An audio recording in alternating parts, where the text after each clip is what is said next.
नमस्कार, बड़ी बहस में आपका स्वागत है। मैं हूं हुमरा। बड़ी बहस में बात करेंगे भारतीय राजनीति परिदृश्य में एक और राजनीतिक पार्टी का उदय हुआ है। जी हां, हम यहां पर बात कर रहे हैं भीम आर्मी की। प्रमुख चंद्रशेखर आजाद रावण ने अपने राजनीतिक फ्रंट आजाद समाज पार्टी के गठन की घोषणा की है और चंद्रशेखर आजाद ने इस पार्टी के लॉन्च के लिए बहुजन समाज पार्टी के संस्थापक काशीराम की जयंती का दिन चुना। पार्टी ने अपना लक्ष्य संविधान की रक्षा करना और बहुजनों यानी कि SC, ST, OBC और अल्पसंख्यकों को संगठित करना बताया है। आजाद के मुताबिक ये पार्टी जातिवाद और सांप्रदायिकता दोनों से एक साथ लड़ेगी। पार्टी के लॉन्च के दिन चंद्रशेखर ने ट्वीट करके लिखा कि साहब काशीराम, तेरा मिशन अधूरा आजाद समाज पार्टी पूरा करेगी। जाहिर है कि चंद्रशेखर ये कह रहे हैं कि काशीराम के सपनों को उनकी पार्टी पूरा करेगी।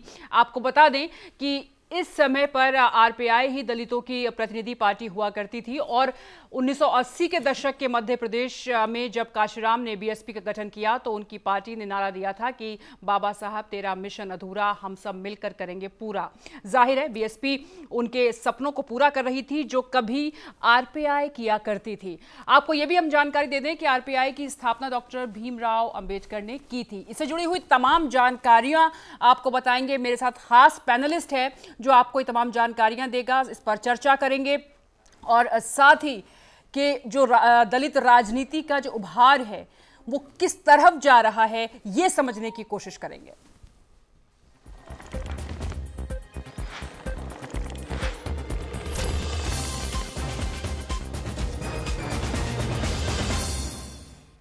तो उत्तर प्रदेश की राजनीति में दलित जातियों की महत्वपूर्ण भूमिका है। राज्य की सियासत में 1950 से 1990 तक दलित राजनीति के कई दौर से गुजरी उत्तर प्रदेश की दलित जातियों में पारंपरिक रूप से राजनीति में भागीदारी और राजनीतिक जागरूकता काफी कम रही। 1980 के दशक में मध्य से जाति आधारित ध्रुवीकरण बहुजन समाज पार्टी के नेतृत्व में आरंभ हुआ और इसकी स्थापना काशीराम ने की थी। उत्तर प्रदेश में 1993 में पहली बार बसपा ने गठबंधन की सरकार बनाई। फिर 1995 और 97 में बसपा ने अपनी सरकार बनाई। 1995 में BSP प्रमुख मायावती ने मुख्यमंत्री पद संभाला। उत्तर प्रदेश की राजनीति में मायावती एक मजबूत स्तंभ के रूप में स्थापित हो चुकी थी।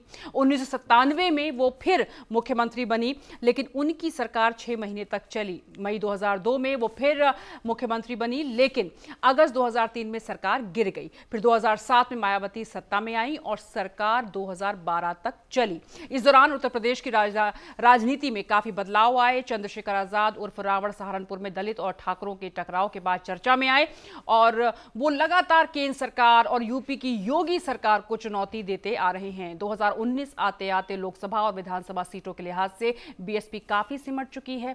फिर भी BSP का 20% वोट बैंक बचा हुआ है। चंद्रशेखर के उदय से मायावती को दलितों के बंटवारे का डर लगने लगा है और इसलिए चंद्रशेखर का विरोध कर रही हैं। तो ये भी एक कहीं ना कहीं एक पहलू है इस पूरी खबर का जो हम आपको बताना चाह रहे हैं। क्या बसपा का वोट बैंक खिसक सकता है? क्या इस तरह का अनुमान कोई लगाना चाहिए या नेता आ सकते हैं पार्टी छोड़ के? इन मुद्दों पर भी करेंगे चर्चा।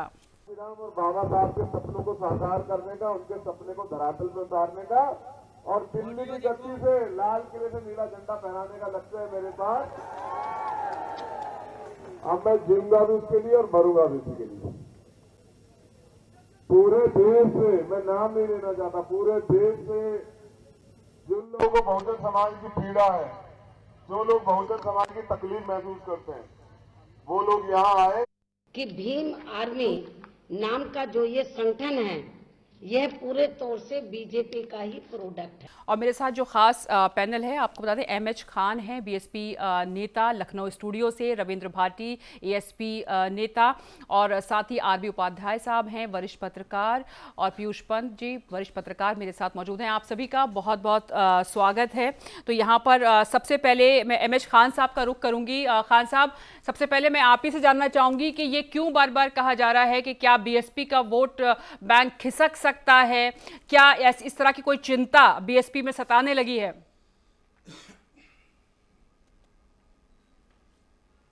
नहीं, इस तरह की कोई चिंता BSP में नहीं है। देखिए, BSP बड़े संघर्ष के साथ बनी है। माननीय काशीराम जी 25 साल तक पूरे देश में, पूरे प्रदेश में घूम घूम करके संगठन को बनाया, कार्यकर्ताओं को खड़ा किया और जो लोग नौकरियों में थे उनके लिए भी उन्होंने एक अलग से संगठन बनाया, बामसेफ बनाया, और उसके माध्यम से आप इतना बड़ा संगठन खड़ा कर पाए हैं।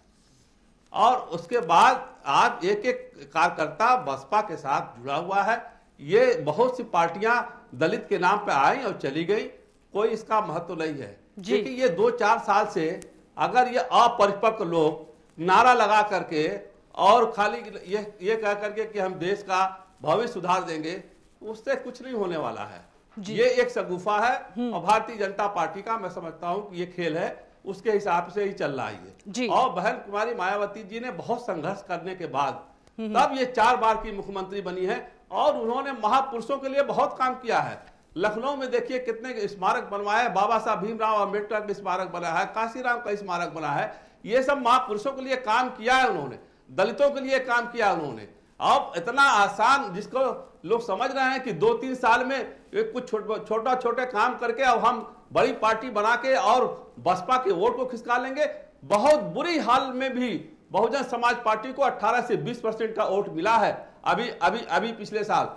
इसलिए इसमें कहीं कोई दो राय नहीं है कि बहुजन समाज पार्टी को कोई खतरा है। बहुजन समाज पार्टी आगे 2022 आने वाले चुनाव में बहुत मजबूती के साथ निकल के आएगी, मेरा ये मानना है। जी, तो जो मायावती को भी हमने सुना, हालांकि उनका ये 2 साल पहले का बयान है, और उन्होंने ये कहा कि ये भाजपा की एक कोशिश है कि कहीं ना कहीं बसपा को पीछे धकेलने की, और इसीलिए चंद्रशेखर आजाद की जो पार्टी है या उनका पहले क्योंकि संगठन था, उसको वो कहती हुई नजर आई हैं कि ये भाजपा की एक चाल है। इसको और थोड़ा समझेंगे, उससे पहले एक रिएक्शन थोड़ा सा ले लेते। रविंद्र भाटी साहब, ये हम जो जोश देख रहे हैं ये नई पार्टी में, युवा, और उसके बाद जो इनका खुद का अपना हमने देखा है कि चंद्रशेखर रावण का जो एक तरीका है, अचानक वो आ जाते हैं और अचानक वो संविधान की कॉपी लेकर कहीं जामा मस्जिद की सीढ़ियों पर नजर आते हैं, तो कहीं धरने में नजर आ जाते हैं।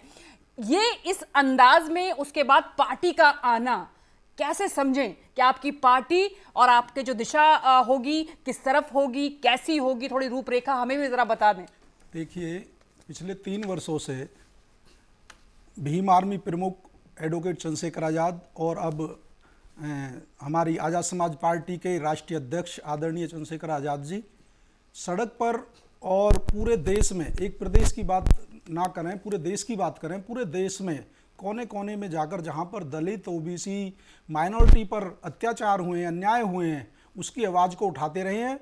और इसके संघर्ष का जो एक स्वरूप है वो आपको 3 साल में 22 महीने वो जेल में काट चुके हैं, और उन जेलों में जहां पर भारतीय जनता पार्टी की सरकार है।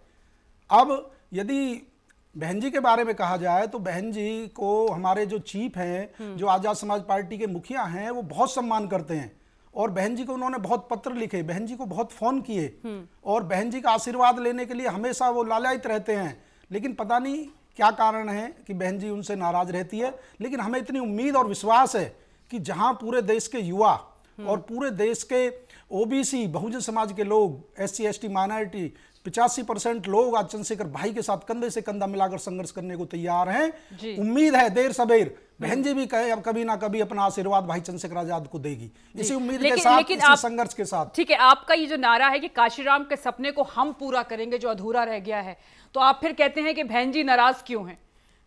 बिल्कुल बिल्कुल आप सही कह रहे हैं। मान्यवर साहब का जो मिशन है और हमारे संविधान निर्माता बाबा साहब का जो मिशन है उसको चंद्रशेखर भाई पूरा कर रहे हैं। पिछले कुछ समय से यदि देखा जाए तो जो प्रतिनिधित्व बहुजन समाज का लोकसभा में और राज्यसभा में होना चाहिए था, वो आज बहुजन समाज के लोग वहां नहीं है। यदि जो लोग प्रतिनिधित्व कर रहे हैं, यदि हमें उनके साथ ही राजनीति करनी होती तो उनकी बहुत सारी पार्टियां हैं, लेकिन आज जरूरत है एक ऐसे बहुजन नायक की जो गरीब के घर, चाहे कोई भी हो पूरे देश में, किसी को दबा कुचला जहां भी अन्याय होता है वहां तुरंत पहुंच जाता है और उसकी आवाज उठाता है और उसके लिए किसी भी हद तक जाने को तैयार है। आज देश की मांग है, एक राजनीतिक विकल्प की मांग है। हम देश के सामने एक अपनी विकल्प दे रहे हैं, आप बिल्कुल एक विकल्प दे रहे हैं। बिल्कुल। लेकिन खान साहब ने भी कहा कि बहुत सारी पार्टियां आई और गई।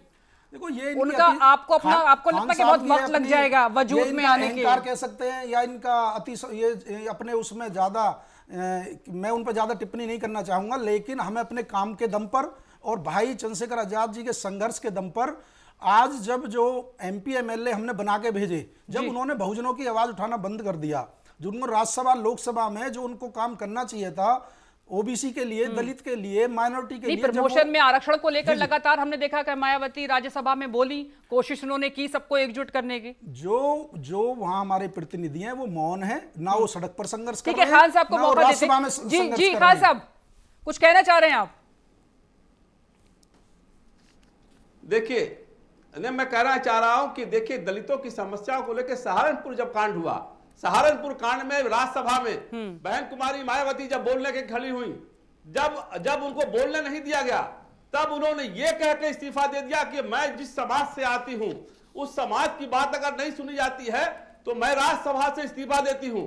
है कोई नेता देश में जो आज की डेट में राज्यसभा एमएलए एमपी बनने के लिए लालायित है? बहन कुमारी मायावती जी ने इस्तीफा देकर एक मिसाल कायम किया है कि अपने समाज के लोगों के लिए मैं इस्तीफा देती हूं, और इस्तीफा देकर किनारे हो गई। आप कहां से कहां बात कर रहे हैं? आज आपका मैनिफेस्टो नहीं है, आज आपने अभी चुनाव आयोग में कुछ दर्ज नहीं किया है, आप 3 दिन के अभी पार्टी है, कहां से कहां पहुंचे? 2022 में चुनाव होने वाला है। हमारी पूरे देश में उत्तर प्रदेश हो, मध्य प्रदेश हो, राजस्थान हो, कर्नाटक हो, हर प्रदेश में इकाइयां गठित है, काम कर रही हैं, हम करेंगे। और ये नहीं लगा सकते आक्षेप कि बहन कुमारी मायावती जी अपने समाज के लिए काम नहीं करती है। बहुजन समाज पार्टी का नारा है सब जन हिताय सब जन सुखाय। ये बांटने वाला काम नहीं करती है बहन जी कि खाली ओबीसी और दलित मिल जाओ और बाकी लोग कहीं चले जाओ। ये संविधान की किताब देखिए बिल्कुल, मुझे दूसरे पैनलिस्ट के पास भी जाना होगा। जी खान साहब, हमने कोई आरोप नहीं लगाया, ना ही हम आरोप लगाने में विश्वास रखते हैं। हमारे नेता और हम सब काम करने में विश्वास रखते हैं। हमारी लड़ाई आपसे है ही नहीं, हमारी बहन जी से लड़ाई है ही नहीं। हमारी लड़ाई है जो देश की सांप्रदायिक ताकतें हैं, जो देश में हिंदू मुस्लिम को तोड़ना चाहती हैं, जो देश के भाईचारों को खत्म करना चाहती हैं, जो लोकतंत्र को खत्म करना चाहती हैं, जो संविधान को खत्म करना चाहती हैं, जो आरक्षण को खत्म करना चाहती है। हमारी लड़ाई उनसे है जिनकी सरकारें प्रदेश में और केंद्र में जिनकी सरकार है, हम उनको हटाने के लिए आए हैं। हमारी आपसे कोई लड़ाई नहीं है। मैं इस्तीफा दिया कि नहीं दिया? हमारी आपसे लड़ाई नहीं है। हमारी लड़ाई भारतीय जनता पार्टी से, हमारी लड़ाई कांग्रेस से है। जहां जहां कांग्रेस की और भारतीय जनता पार्टी की सरकार है, वहां पर दलितों पर उत्पीड़न हो रहे हैं, वहां पर माइनॉरिटी पर उत्पीड़न हो रहे हैं, वहां पर पिछड़ों पर उत्पीड़न हो रहे हैं। और उन उत्पीड़न को आजाद समाज पार्टी के प्रमुख भाई चंद्रशेखर आजाद वहां पहुंचकर उनके दुख दर्द में, उनकी पीड़ा में वहां पहुंचकर उनका आवाज को उठाने का काम कर रहे हैं, उनको न्याय दिलाने का काम कर रहे हैं। और लोगों की मांग पर, पूरे देश के लोगों की मांग पर उन्होंने अपने मन से पार्टी नहीं बनाई। आपकी पार्टी में अब तक कितने नेता आए हैं जिन्होंने बीएसपी छोड़ी है? मेरे हिसाब से 100 के करीब एमपी एमएलए और कोऑर्डिनेटर हैं, लेकिन वो सब पार्टियों से आए हैं। समाजवादी पार्टी से नहीं, सिर्फ बहुजन समाज पार्टी से कितने नेता आए? और बीजेपी पार्टी से भी कुछ आए हैं। जी, बहुजन समाज पार्टी से कितने नेता आ चुके हैं? मेरे हिसाब से 100 के करीब हैं। 100 के करीब आप बता रहे हैं, तो 100 के करीब लिस्ट भेज देंगे। ठीक है, तो खान साहब आपको बोल रहे हैं कि लिस्ट भेज देंगे, व्हाट्सएप नंबर ले लीजिएगा। ठीक है, हमने निकाला है वही लोग गए होंगे जी। इसमें से अब ये बता दीजिए, मैं उन बातों पर नहीं जाना चाहता, ये तो एक अलग बहस का मुद्दा है, जाना चाहता किस वजह से निकाला है। लेकिन हमारे यहाँ जो अम्बेडकरवादी विचारधारा के लोग हैं, जो मान्यवर काशीराम साहब को मानने वाले लोग हैं, उन सबका हमारे यहाँ स्वागत है। ठीक है, ठीक है सर, मैं आप मत लगाइए। हम कोई इंजाम लगा ही नहीं रहे, हम जो तथ्य हैं वो कह रहे हैं जो सच है। ठीक है, बीएसपी और एएसपी, ये आपने अपनी पार्टी का एएसपी नाम रखा है। ठीक है, पीयूष पंत जी, अब आप इसको कैसे देख रहे हैं 2022 के लिए? नहीं, देखिए, ये एक बहुत बड़ी चुनौती है खड़ी हो रही है। हालांकि मायावती जी, मुझे लगता है उनको, वो मायावती जी अगर हम देखें तो दरअसल वो जो है दलितों की नेता नहीं है, वो जाटुओं की नेता है। और जो वोट बैंक उनके साथ जो इंटैक्ट रहता है वो लगातार 18, 19, 20% वो जाटव लोगों का है।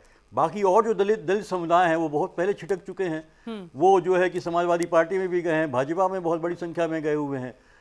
तो इसलिए, और उसी की तरफ जो है मुझे लगता है कहीं ना कहीं जो है चंद्रशेखर आज़ाद की निगाह है, क्योंकि जाटव जो वोट बैंक है मायावती का, उसको तोड़ना अभी शायद संभव नहीं होगा चंद्रशेखर आज़ाद के लिए। लेकिन जो युवा वर्ग है अब जो आ रहा है, जाटों में भी जो युवा वर्ग जो पढ़ लिख गया है, तो जो चंद्रशेखर आज़ाद का एक जो चूंकि युवा नेता है, एक मिलिटेंसी का एलिमेंट है उनके अंदर। और यही जो मायावती भी जब युवा थी, जब काशीराम जी उनको लेके आए थे, उनकी इसी क्वालिटी के लिए, उनके इसी भाषणों के लिए, ओजस्वी भाषणों के लिए, अपर कास्टों को चुनौती देने के लिए, उनकी भाषा उनके इस तरह की होती थी अपर कास्ट के खिलाफ जो है वो, उस सब से प्रभावित होकर जो है कि काशीराम जी ने जो है मायावती जी को एक बड़ी भूमिका दी, अपने संगठन में लाए, उनको कहा कि तुम कहाँ इस चक्कर में पड़ी हो ब्यूरोक्रेट बनने के, तुम तो आप राजनीति में आओ और समाज का कुछ भला करो। तो वही मुझे लगता है कि इस समय जो है चंद्रशेखर आजाद ऐसे इमर्ज कर रहे हैं, और चूंकि वो हमने देखा भी है लगातार, चाहे वो संविधान का मामला हो, सीए का मामला हो, उसमें चाहे बीएसपी उतने खुल करके नहीं आई, लेकिन वहीं जो है जहां विद्रोह होता है और आंदोलन होता है, आंदोलन होते वहां हैं, से ये ऐसे ही दलित 1980 में दलित और ठाकुरों के बीच जो सारा हुआ था पूरा का पूरा, उसमें वो रहे, उनकी भूमिका रही, जेल भी जाना पड़ा।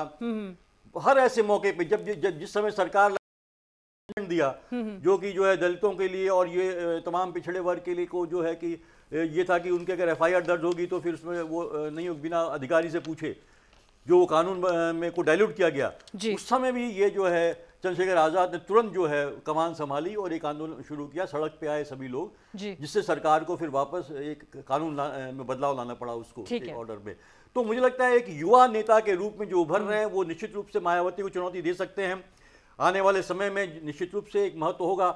लेकिन देखिए वही मुझे लगता है कि कितना सफल होंगे, क्योंकि एक राजनीतिक दल चलाना इतना आसान आज के समय में नहीं हो गया है जी। रिसोर्सेज चाहिए, फॉलोअर्स चाहिए, जहां भारतीय जनता पार्टी है जिसके पास बहुत ज़्यादा रिसोर्सेज हैं, जिसने पूरा डिस्कोर्स को बदल दिया है, जिसने जो हिंदू मुसलमान कर दिया है, और ये कहा हमेशा मैसेज देती है कि सारी चाहे दलित हों चाहे ओबीसी हों, सब हिंदू ही समाज के हिस्सा हैं, और उन्हीं का इस्तेमाल भी अक्सर हमने देखा है वो करती रहती है, दंगों में भी उन्हीं को फ्रंट जो है एक सैनिकों के रूप में इस्तेमाल करती है कि वही आगे दंगे करेंगे। एक बात तो सर यहाँ पर कहने की है तो कि ये चुनौती रहेगी उत्तर प्रदेश के चुनाव में जो गणित है वो शायद मोदी जी ने थोड़ा सा बिगाड़ दिया है, और ये गणित अब संभल नहीं पा रहा है। आरबी उपाध्याय जी जो दलित राजनीति को बहुत अरसे से वो कवर भी करते रहे हैं और देखा है उन्होंने करीब से, सर क्या कहना चाहेंगे इस पर, और चंद्रशेखर जो हैं वो किस तरह की भूमिका में अब आगे रहने वाले हैं? देखिए फिलहाल जिस तरीके से भी कहीं ना कहीं दलितों में आप देख रहे होंगे कि एक चेहरे की ज़रूरत थी जो सड़क पर उतर सके, उनकी आवाज़ बन सके। एक वैक्यूम था आपके, एक वैक्यूम था एक्चुअल में, और उस वैक्यूम को भरने के लिए मायावती ने अपने भतीजे को उतारा भी। लेकिन देखिए सड़क पर संघर्ष करना हर एक की बस की बात नहीं है। वो अलग बात है कि भी वो मायावती जी के भतीजे हैं तो इसलिए उनको आगे भी प्रमोट किया जाए, लेकिन जनता उन्हें एक्सेप्ट करेगी या नहीं करेगी वो उनके संघर्ष के ऊपर डिपेंड करता है। एक बार आप किसी को पद दे सकते हैं, लेकिन संघर्ष के लिए आपको खुद तैयार होना होगा। तो चंद्रशेखर में वो खासियत है, और युवा वर्ग में एक लोकप्रियता कहीं ना कहीं हासिल की है। ये एक सिक्के का एक पहलू। दूसरा पहलू देखिए आप कि भी बीजेपी चाहती है कि जो 20% वोट बैंक है जो फिक्स है कि भी कहीं ना कहीं बहन मायावती की तरफ जाता है, उसको किस तरीके से तोड़ा जाए। आपने देखा होगा अभी मौर्या को लगाना, वहाँ उसको अभी सीएम कैंडिडेट तक एक्चुअल में भी बहुत सारी सभाओं से बोला गया कि, लेकिन हुआ क्या अंतों को, तो लास्ट में फिर वो जब चीफ मिनिस्टर की बारी आई तो माननीय योगी जी को आगे लाके और भी चीफ मिनिस्टर बना दिया गया। तो वो वहाँ एक ओम प्रकाश राजभर को अपने साथ लिया गया, वो भी उसी का हिस्सा था कि भी इस वोट बैंक में किस तरह सेंध लगाई जाए। और जिस तरीके से आपने देखा होगा कि भी जेल से बाहर आना चंद्रशेखर का, और फिर अभी सक्रिय राजनीति में आना और जगह जगह अपनी प्रेजेंस दर्ज कराना, और पिछड़ी जातियों में भी कई जातियां हैं। अगर ऐसे देखा जाए कि मल्ला और बिन, ये तमाम ऐसी जातियां हैं छोटी छोटी के टुकड़ों टुकड़ों में, अगर वो जो क्लस्टर में थी या वोट बैंक किसी का हुआ करती थी तो वो वही मैंने जो कहा कि मोदी जी ने खेल बिगाड़ दिया, खेल बिगाड़ा ना। ओम प्रकाश राजभर को साथ लेके जो राजभर वाले वोट थे उनको लाने की कोशिश की, इधर चंद्रशेखर को भी साधने की कोशिश की, तो वो एक कोशिश यही थी। तो चंद्रशेखर किसके लिए फायदेमंद होने वाले हैं? देखिए चंद्रशेखर कहीं ना कहीं बीजेपी के लिए डायरेक्ट बेनिफिट होगा, और ये जो डेंट करेगा, देखिए माने या खान साहब न माने, लेकिन बीएसपी को कहीं ना कहीं डेंट करेगा। और बहन मायावती को वो चिंता भी है कि भी वो इसीलिए इस तरह के बयान आपने देखा कि वो बीजेपी की बी टीम है या ए टीम है।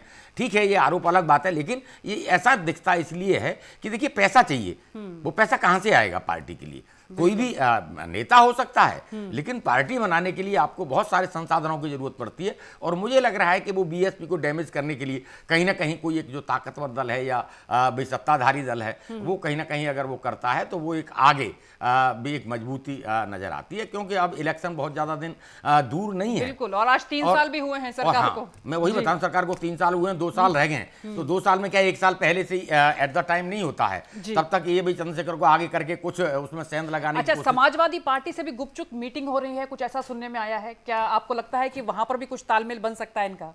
देखिए भी चंद्रशेखर पूरी कोशिश करेंगे कि भी चाहे वो समाजवादी पार्टी हो चाहे कांग्रेस हो, जो एक स्वीकार्यता बहन मायावती की या बीएसपी है उस स्वीकार्यता में सेंध लगाने की कि भी अगर कहीं कोई गठबंधन बनता है तो उस देखिए शुरू जब होती है कोई, मान लो बीएसपी की भी हम शुरुआत की बात करें तो वो भी वहीं से शुरू किया था उन्होंने भी दूसरे दलों के साथ गठजोड़ करना, सत्ता में भागीदारी लेना, फिर सत्ता तक पहुंचना, तो वो एक प्रोसेस है एक्चुअल में।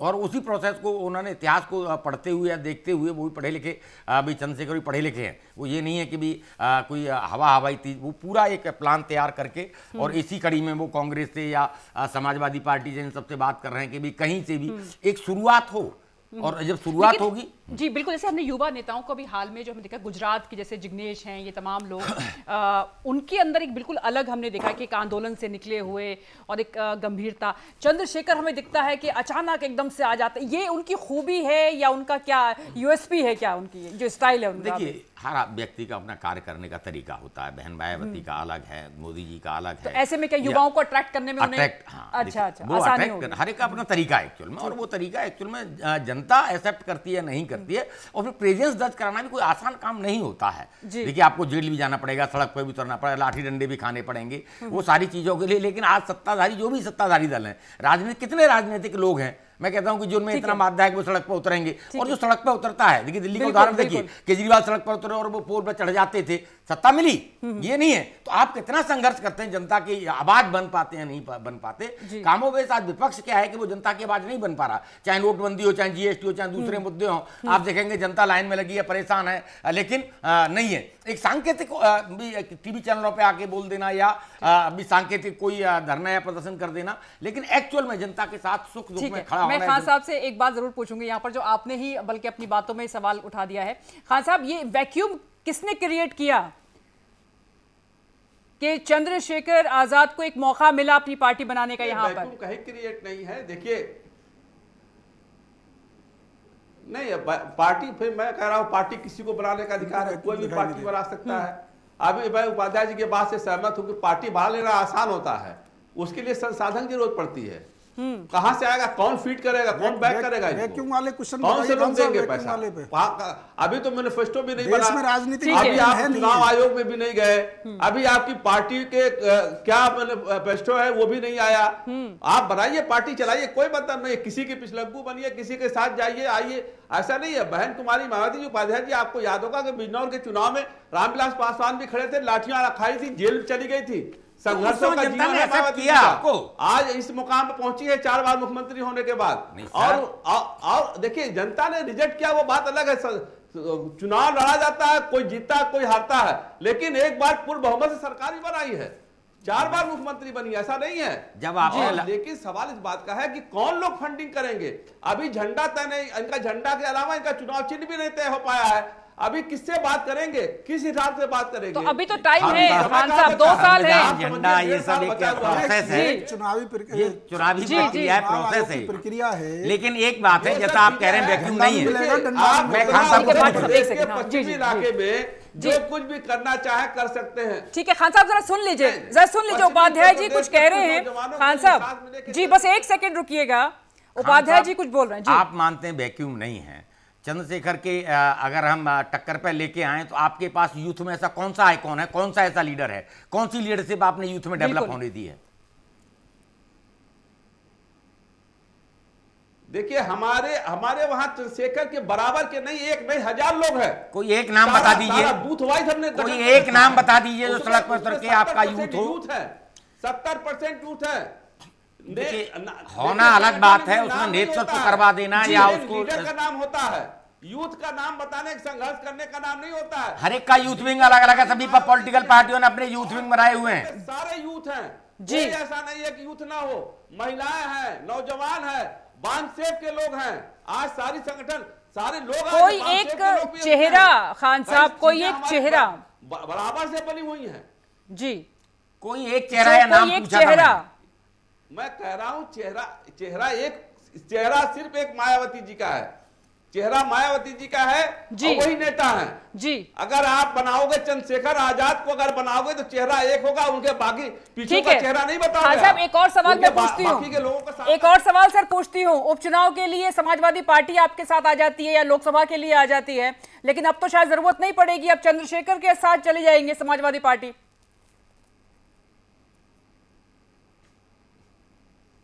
अब जिसके साथ जिसको जाना जाएगा, उसमें किसी का कोई दखल थोड़ी है जी। जिसको जहां जाना जाएगा, जिसको अपने हिसाब से सत्ता में रहना सत्ता में रहेगा।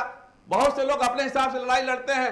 अब हमने अपने संगठन बना लिया, हमने तैयारी पूरी कर ली है, 2022 की चुनाव तैयारी हमारी पूरी है जी। हमने संगठन वाइज बूथ वाइज सब बना लिया है, सारी टीम हमारी इकट्ठा है, हर महीने हर 15 दिन पे बहन जी समीक्षा करती है। ठीक है, तो सीनियरिटी में जो लोग काम नहीं करते उनको हटा देती है, जो काम करने वाले हैं उनको आगे लाती है जी। सारी चीजें हैं जी।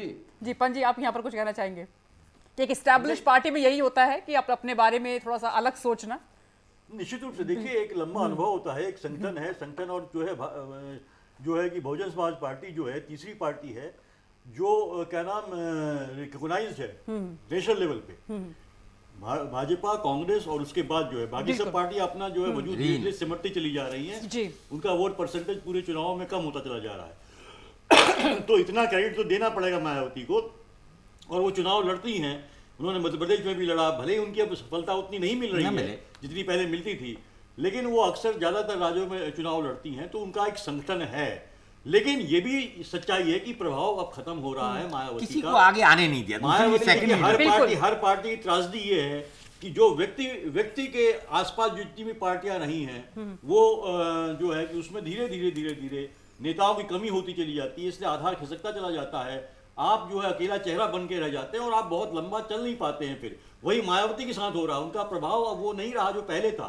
जो देखिए काशीराम ने सबको जोड़ के किया, और वही काशीराम की जो विरासत है उसको चंद्रशेखर ने जो है कि फिर से उसको आगे बढ़ाने की कोशिश करिए, क्योंकि वही एक आधार है जो आप जिसमें बनाएंगे, जिसमें ठीक है भाटी साहब, मैं आती हूँ आपके पास। पंत जी, आपको यहाँ पे रोकना पड़ेगा। मध्य प्रदेश में क्योंकि लगातार कुछ ना कुछ डेवलपमेंट्स आ रहे हैं, लगातार घटनाक्रम सामने आ रहे हैं, तो बीजेपी दफ्तर के बाहर इस वक्त हंगामा है। थोड़ा सा तस्वीर आपको दिखाते हैं मध्य प्रदेश की। हमारे विधायकों को जो वहाँ पर बेंगलुरु में इन्होंने घेराबंदी करके रख के रखा है, उनको क्यों नहीं छोड़ रहे हैं? आदरणीय दिग्विजय सिंह जी को गिरफ्तार कर लिया। आखिर बीजेपी वाले चाह क्या रहे हैं, जब उनको मालूम है उनको मालूम है। हम यहाँ पर गांधीवादी तरीके से प्रोटेस्ट करने आए थे। हमारे 16 विधायक को अमित शाह ने बंधक बना रखा, हम उनको छुड़वाने की मांग करते हैं, पर यहाँ पे भाजपा के कार्यकर्ताओं ने लठ मारे, पत्थर मारे और हम लोगों पर जानलेवा हमला किया गया है। कांग्रेस पार्टी से बौखला चुके। आदरणीय राजा साहब श्री दिग्विजय सिंह जी जो कि बेंगलोर में गए, उनको भी गिरफ्तार किया गया।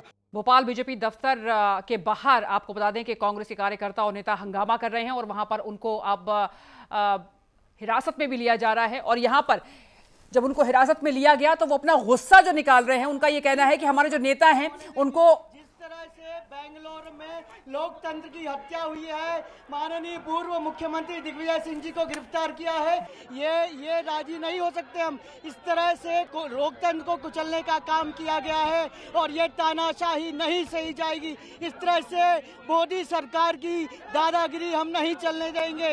ये हत्या है और मोदी जी की तानाशाही नहीं चलेगी।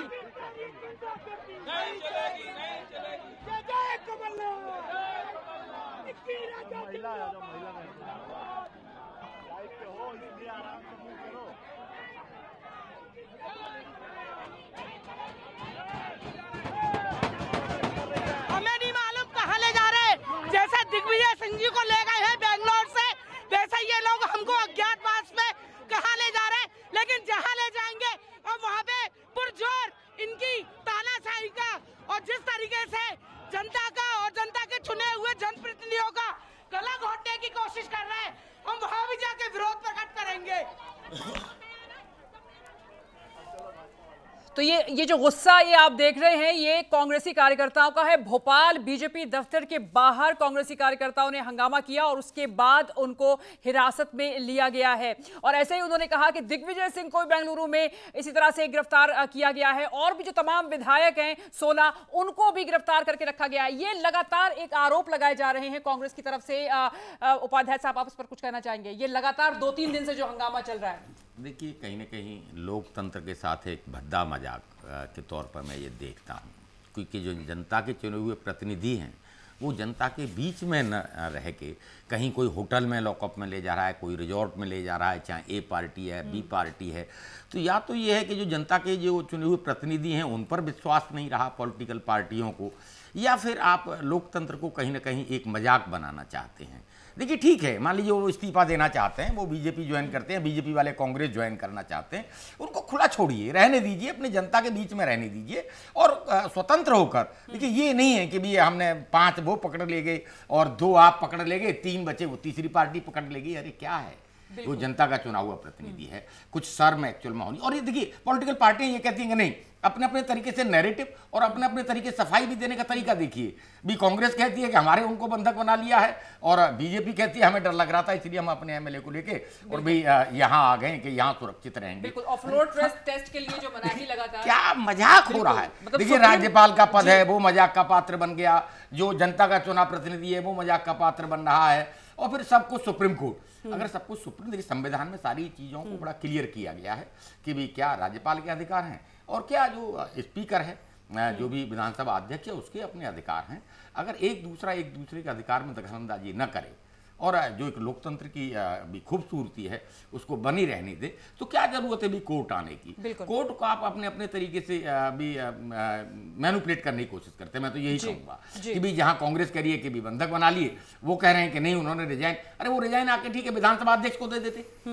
अगर मान लो वो सेटिस्फाइड नहीं है, उन्हें रिजाइन ही करना है, तो क्या प्रॉब्लम है। आप कहाँ मतलब क्या चाहते हैं आप लोग, वो समझ, जनता भी उन सब चीजों को देख रही है कि भी एक मैं आके और एक 20 एमएलए का रिजाइन कहता हूँ कि लीजिए ये पीयूष जी इनको एक्सेप्ट कर लिया, अरे भाई वो कहाँ है। तो एक मजाक बन गया। ये जो 2-3 दिन से आप भी देख रहे होंगे कि ये क्या हो रहा है, कि अभी आप देख ही रहे हैं कि जो हंगामा चल रहा है वहां पर बीजेपी दफ्तर के बाहर कांग्रेसी कार्यकर्ताओं का, कि पुलिस को यहाँ पर शायद बल का भी प्रयोग करना पड़ा है, इन लोगों को हिरासत में लिया गया है। सुप्रीम कोर्ट, राज्यपाल, फ्लोर टेस्ट के लिए मनाही, दिग्विजय सिंह का धरना, और ये जो खींचातानी, जो रस्साकशी हो रही है और ये जो जनता देख रही है, ये क्या है। देखिए हुमरा जी, ये एक राजनीतिक जो संस्कृति है ना, उसका ये एक हिस्सा बन चुका है। और ये दूसरी बात ये कि एक असुरक्षा की भावना है। कोई भी पार्टी ये भरोसा नहीं है अपने विधायकों पे या दूसरे विधायकों का। अगर भारतीय जनता पार्टी का ये कहना है कि भाई 16 विधायक जो हैं, 22 विधायक जो हैं वो सिंधिया के जो है वो उन्होंने रिजाइन कर दिया है, तो ठीक है वहां रहने दीजिए उनको। अगर वो आपसे कन्विंस्ड हैं और वो भाजपा में आना चाहते हैं, आपकी विचारधारा को फॉलो कहीं भी नहीं जाएंगे। इसके मतलब ये बात पूरी पुख्ता नहीं है, उनको भी डर है। क्योंकि भाजपा में भी ये था कि बहुत से विधायक हैं जो सिंधिया के साथ थे, उनको अब ये गुस्सा है कि सिंधिया क्यों भाजपा में चले गए। वो साथ तो छोड़ना चाहते थे कमलनाथ का, लेकिन वो ये नहीं चाहते थे कि वो जो है भाजपा में चले जाए। तो वो चाहते थे कि सिंधिया एक अलग पार्टी बनाए और उसके साथ हम चलेंगे क्योंकि वो उनके लॉयलिस्ट थे, उन्होंने टिकट दिलवाए थे, जीत के आए थे, होता है सब में। और तो ये था, लेकिन तो अब वो उसमें संतोष है कि सिंधिया अलग पार्टी बनाए। नहीं कुछ भी, मतलब वो स्टेप लें, ये भी अपना जो उनका एक वजूद खत्म होता चला है, वजूद को बचाने के लिए स्टेप लें, ये नहीं था वो। लेकिन एक चीज और है पंत जी कि देखिए राजनीति का व्यवसायीकरण हो गया है और राजनीति का अपराधीकरण भी हो गया है कि भी अपहरण कर लेना बंद करना, ये तो अपराधीकरण हो गया। और खरीद लेना तू मेरे खरीद ले, मैं तेरे खरीद लूं, और मुझे डर है कोई मेरे ना खरीद ले और सामने वाले डर है कोई। दरअसल यही हो रहा है। पिछले अगर हम सालों में देखें, कर्नाटक, अरुणाचल प्रदेश का बारे में भी बार ये कहा जा रहा है, गुजरात में, उत्तराखंड में, सब जगह हम लगातार ये ट्रेंड चल पड़ा है, ये ट्रेंड हो गया है कि पैसा इतना, और खासकर आप देखिए भाजपा के पास इतना पैसा है, सबसे ज्यादा पैसा है, उसने ये ट्रेंड शुरू किया। हालांकि पहले भी होता था, हरियाणा में शुरुआती हरियाणा में हुई थी, जब आपके क्या नाम वहां पे भजनलाल पूरी पार्टी को रातों रात बदल दिया। तो ये ट्रेंड, लेकिन अब ये ज्यादा हो गया है और पैसे से खरीदने का। पहले तो प्रेशर होता था, अपने जातिगत कुछ समीकरण होते थे, उस आधार पर आते थे, लेकिन अब सीधे सीधे पैसा देके, अब तो मनी करोड़ों की बात होती है सीधे सीधे, और होटलों में ले जाया जाता है, महंगे होटलों में। आपने सुना भी होगा कि जो ये लोग विधायक गए हैं कांग्रेस के, वो वहां का स्पा में भी आनंद ले रहे हैं। पता लगा एक विधायक थे तो कहा कि साहब मुझे इस तरह का ट्रीटमेंट चाहिए, नाच गाने और उसकी भी वीडियोस आने लगे। ये किस तरह के विधायक है, क्या ये उसी गरीब जनता को रिप्रेजेंट करते हैं? और इस तरह के माहौल में जब एक नई पार्टी का उभार होता है तो वो क्या सोचते हैं? भाटी जी क्या कहना चाहेंगे आप? आज चाहे गुजरात का मामला हो, चाहे गोवा का हो, हरियाणा का मामला हो, चाहे मध्य प्रदेश का हो, जो भारतीय जनता पार्टी है वो पूरी तरह तानाशाही पे उतार हुआ है और पैसे के बल पर, क्योंकि इन्होंने नोटबंदी में इन्होंने पैसा ही इकट्ठा किया था और आज ये विधायक बंदी कर रही है, आज ये आरक्षण को खत्म कर रही है। न्यायपालिका में जो न्याय होता था वहाँ निर्णय हो रहे हैं और फिर उनको पारितोषिक दिए जा रहे हैं। ऐसा ही कांग्रेस के समय में हुआ था, रंगनाथ मिश्र जी को राज्यसभा भेजा गया और उसके बाद प्रमुख न्यायाधीश बनाए गए। और इसी तरह अब आपके सामने उदाहरण सुप्रीम कोर्ट का भी है। सुप्रीम कोर्ट के जज रात को प्रेस कॉन्फ्रेंस करते हैं, किसी को हटाया जाता है। तो आप देश की जो बाबा साहब का संविधान है, जिन्होंने एक खूबसूरत लोकतंत्र बनाया, आज वही खतरे में है। और इसी को बचाने के लिए, संविधान को पूर्ण रूप से लागू करने के लिए आजाद समाज पार्टी का गठन किया गया है। और हमारे नेता चंद्रशेखर आजाद के दिल में एक पीड़ है और वो पीड़ संघर्ष के दम पर उनके पूरे देश में। ठीक है उपाध्याय जी, मेरे पास एक खबर भी आ रही है, मध्य प्रदेश से ही ये खबर है कि जो नियुक्तियों के विरोध के बीच कमलनाथ सरकार ने सभी नवयुक्त आयोग अध्यक्षों को कैबिनेट मंत्री का दर्जा दिया है। इस खबर को कैसे देखें? नहीं, ये देखिए सीधे जो है कि ये उन विधायकों की तरफ एक इशारा है कि भाई जो है कि तुम जो हमारे साथ रहोगे, अच्छा आ जाओ, हमारे साथ रहोगे तो फायदे में रहोगे, हम तुरंत तुम्हें नवाज देंगे किसी न किसी चीज से। मतलब इतना कोहराम और इतना हंगामा, ये सत्ता की लालच, सत्ता की लालच जो है, इसीलिए गए भी हैं। और ये भी बात चल रही थी कि कुछ मंत्री रिजाइन कर देंगे और इन विधायकों में से ज्यादातर लोगों को जो है कैबिनेट का दर्जा मंत्री बना दिया जाएगा। तो ये सीधे इशारा वही है कि हम भी आपको बहुत कुछ दे सकते हैं, इसलिए आप भाजपा बिल्कुल 2 मिनट पहले की ये खबर है कि इस बीच जब हंगामा हो रहा है तो यहां पर ये सुनने में आया है कि इस विरोध के बीच कमलनाथ सरकार ने कैबिनेट का दर्जा दे दिया है जो नवनियुक्त आयोग अध्यक्ष हैं। उपाध्याय जी, आप इस पर क्या कहना चाहेंगे? देखिए, तो मैं देखता हूं कि जब कोई बात आती है, अभी सिंधिया जी को भी आपने सुना होगा, देखा होगा, वो क्या कहते थे कि भी जनता की जो आवाज़ थी, जनता की जो आकांक्षाएं थी, जो हमने वायदे किए थे वो पूरे नहीं हो रहे थे जनता के हित में। देखिए, कोई भी पॉलिटिकल पार्टी का नेता ये नहीं कहता है कि मैंने अपने बेनिफिट के लिए, देखिए जनता बिल्कुल समझ रही है, उन सब चीज़ों को क्लियर समझ रही है कि भाई आप अपने बेनिफिट के लिए आप पार्टी को सबको तिलांजलि दे सकते हैं, कोई बड़ी बात नहीं है। और यही अब देखिए हो रहा है, जो आप देख रहे हैं कि भी उनको आपने मंत्री पद का दर्जा दे दिया, वो एक मैसेज है कि भी जो भी आप असंतुष्ट हैं, उन्होंने कहा भाई वहाँ किस लिए जा रहे हैं, आप पैसे के लिए जा रहे हैं, पैसा मिल जाएगा। भाई पैसे के बारे में क्लियर नहीं कहा जा सकता क्योंकि सिस्टम है, अदरवाइज वो बड़ा क्लियर है, मैसेज बड़ा क्लियर है कि भाई आपको गाड़ी चाहिए, आपको ऑफिस चाहिए, मंत्री पद चाहिए, वो हम दे रहे हैं, और जितना पैसा चाहिए वो आप देखिए, इसमें बड़ी बार्गेनिंग होती है। कई बार आप देखेंगे कि और ये मैं नहीं कह रहा हूँ, ये समय समय पर मीडिया भी दिखाता रहता है और पॉलिटिकल पार्टी के लोग भी एक्चुअल में कहते हैं कि भाई इतने लाख में खरीदने की कोशिश की जा रही है, यानी ऑफर है उसके पास।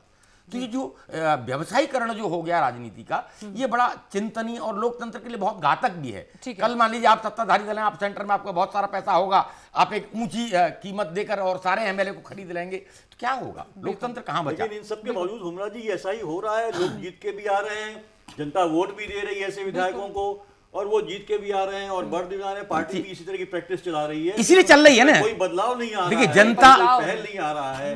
क्या चंद्रशेखर आजाद, मैं ये पूछना चाहूंगा, जो नई पार्टी जी का गठन किया है, वो इस बदलाव को लाने की कोशिश करेंगे क्या? वो क्योंकि हमने बहुत से देखा, देखिए कि तमाम इस तरह के छोटे दल जो है फिर उसी का शिकार रहते हैं। प्रयोग दिल्ली में आम आदमी पार्टी उसी का शिकार हो गए, केजरीवाल साहब जो है एक अलग तरीके की राजनीति, लेकिन फिर से चंद्रशेखर आजाद ये कहेंगे कि नहीं, वो इस तरह की खरीद फरोख्त वाली राजनीति में विश्वास नहीं रखते हैं और वो भविष्य में भी अगर राजनीति करेंगे तो इस आधार पे कतई नहीं करेंगे, वाकई जो गरीब जनता है उनके जो वाकई रिप्रेजेंटेटिव हैं उनको लेके वो जो है राजनीति करेंगे, भले ही लेकिन कुर्सी पर आते ही पता नहीं क्या हो जाता है कि बीजेपी कांग्रेसी कार्यकर्ता ये आपस में भिड़े हैं, उसकी भी कुछ तस्वीरें हैं। जी देखिए, मान लो वो कह भी दें, अब जनता किस पर विश्वास करे?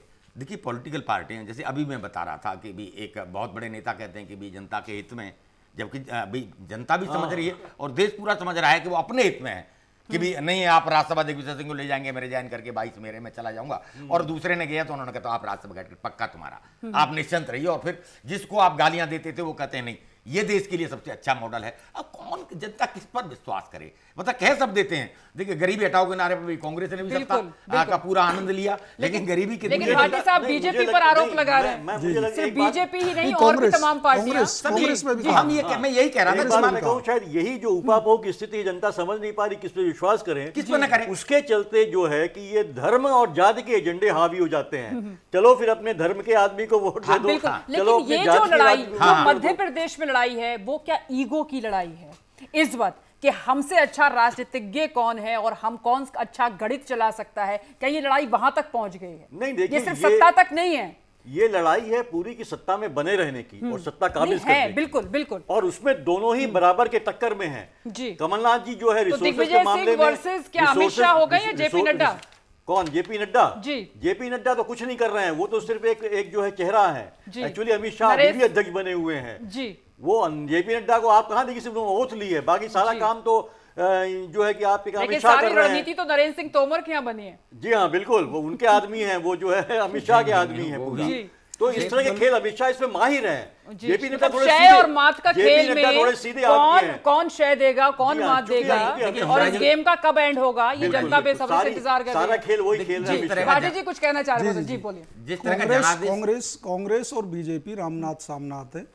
जहां पर कांग्रेस की सरकार है, पीछे अभी राजस्थान के गृह मंत्री जी ने आंकड़ा दिया था कि पिछले 4 सालों में 38 दलित समाज के दूल्हों को घोड़ी से उतारा गया। जहां हमारे प्राइम मिनिस्टर जी का जो कर्म क्षेत्र रहा है गुजरात में एक फौजी जो देश की सेवा करता है उसको घोड़ी नहीं चढ़ने दिया गया। वो देश फौज में तो भर्ती हो सकता है, देश की सेवा कर सकता है, लेकिन उसको अधिकार नहीं है घोड़ी पे चढ़ने का। तो चाहे कांग्रेस की सरकार हो चाहे बीजेपी की सरकार हो। अभी मैं बताना चाहूंगा, एक वाल्मीकि समाज के अंतिम संस्कार में टेंट इसलिए नहीं लगाया गया कि कहीं वो अछूत ना हो जाए। एक आटा पीसने वाली चक्की के हाथ लगाने से ही दलित की हत्या की जा सकती है। पिछड़ी जाति का एक सरकारी मॉनिटर यदि कोई बना दिया तो उसकी हत्या की जाती है। आज देश में क्या स्थिति है, चाहे कांग्रेस सरकार हो चाहे बीजेपी की सरकार हो, दलितों का, ओबीसी और सब लोगों को जो कमजोर हैं, गरीब है, पिछड़े तबके हैं, सबके साथ जो अन्याय हो रहा है, अत्याचार हो रहा है। और इसी को सोचकर एडवोकेट चंद्रशेखर आजाद जी ने पार्टी बनाई है और आजाद समाज पार्टी सामाजिक न्याय और जो ये पैसे का बाहुबल का जो खेल चल रहा है, चाहे मध्य प्रदेश हो चाहे राजस्थान हो, इसको खत्म करने के लिए जो अच्छे लोग हैं, मिशनरी लोग हैं, जो बाबा साहब के मानने वाले लोग हैं, मान्यवर काशीराम साहब को मानने वाले लोग हैं, उन लोगों को विधानसभा और लोकसभा में भेजने का कार्य करेंगे। बिल्कुल बिल्कुल। लेकिन यूपी विधानसभा के भी कभी बहुत सारे ऐसे किस्से हैं और ऐसी घटनाएं हैं जो कि, चलिए अभी तो टाइम नहीं है कि उसके बारे में बात की जाए, लेकिन कमोबेश ये जो एक ट्रेंड है इस पर जरूर अफसोस होता होगा लोगों को। जी एक चीज और मैं कहना चाहूंगा कि युवाओं नेताओं को लेकर एक बड़ी ये चीज है कि आप देखिए रिसेंटली, जिसे चाहे वो मेवानी हो चाहे हार्दिक पटेल हो, कि युवा नेताओं के साथ ये अब हो गया कितना लंबा ये चल पाएंगे या किसी बड़ी पार्टी में मिल जाएंगे। तो ये सवाल भी लगातार अभी बना रहेगा कि जो है चंद्रशेखर आजाद कितना आगे तक जा पाएंगे। उसका एक रीजन भी है कि जो एस्टेब्लिश पॉलिटिकल पार्टियां हैं ये किसी नए चेहरे को इतना इजीली आगे नहीं बढ़। देखिए जब जरूरत है, देखिए मान लीजिए अभी मेवानी की जरूरत थी या हार्दिक पटेल की जरूरत थी तो कुछ पॉलिटिकल पार्टियों ने उसका बेनिफिट लेने की कोशिश की, अपने साथ भी लगाया, लेकिन वो ये नहीं चाहते कि भी इनकी आइडेंटिटी क्रिएट हो और ये आगे बढ़े या देश की राजनीति। लेकिन यहाँ तो हम बड़े ही पुराने चेहरे देख रहे हैं जो चुनावी इज्जत मैदान में उतरे हुए हैं इसमें और लगातार जो है वर्चस्व की लड़ाई जी, ये वर्चस्व की लड़ाई है, जनता का देखिए ये बढ़ती जा रही है। उसमें कहीं ना कहीं जो एक जनमत था वो जनमत भी बड़ा मतलब क्रिटिकल जनमत था। आप देखेंगे कि भी किसी को एक बहुत बड़ी मेजोरिटी के साथ न जिताना, तो जहां जहां इस तरह के पहले भी इतिहास उठा के देख लीजिए, जहां इस तरह के जनमत मिलता है या सरकारें जो बनी होती हैं वो अस्थिरता की जो एक तलवार है ना वो हमेशा लटकी रहती है। तो जनता ने भी शायद उस पर कहीं मनन किया, जनता भी ये कोशिश करती है, जैसे मान केंद्र की बात करें दूसरी जगह, तो देखिए हम सबका दायित्व है। टाइम की थोड़ी सी कमी है, माफ कीजिएगा मैं आपकी बात काट रही हूँ, लेकिन हमको यहीं पे कार्यक्रम अपना खत्म करना पड़ेगा और इस बड़ी खबर पर लगातार नजर बनी हुई है। आप सभी का बहुत बहुत शुक्रिया चर्चा में शामिल होने के लिए। बड़ी बहस में कल फिर मुलाकात होगी ठीक 5 बजे। नमस्कार, थैंक यू।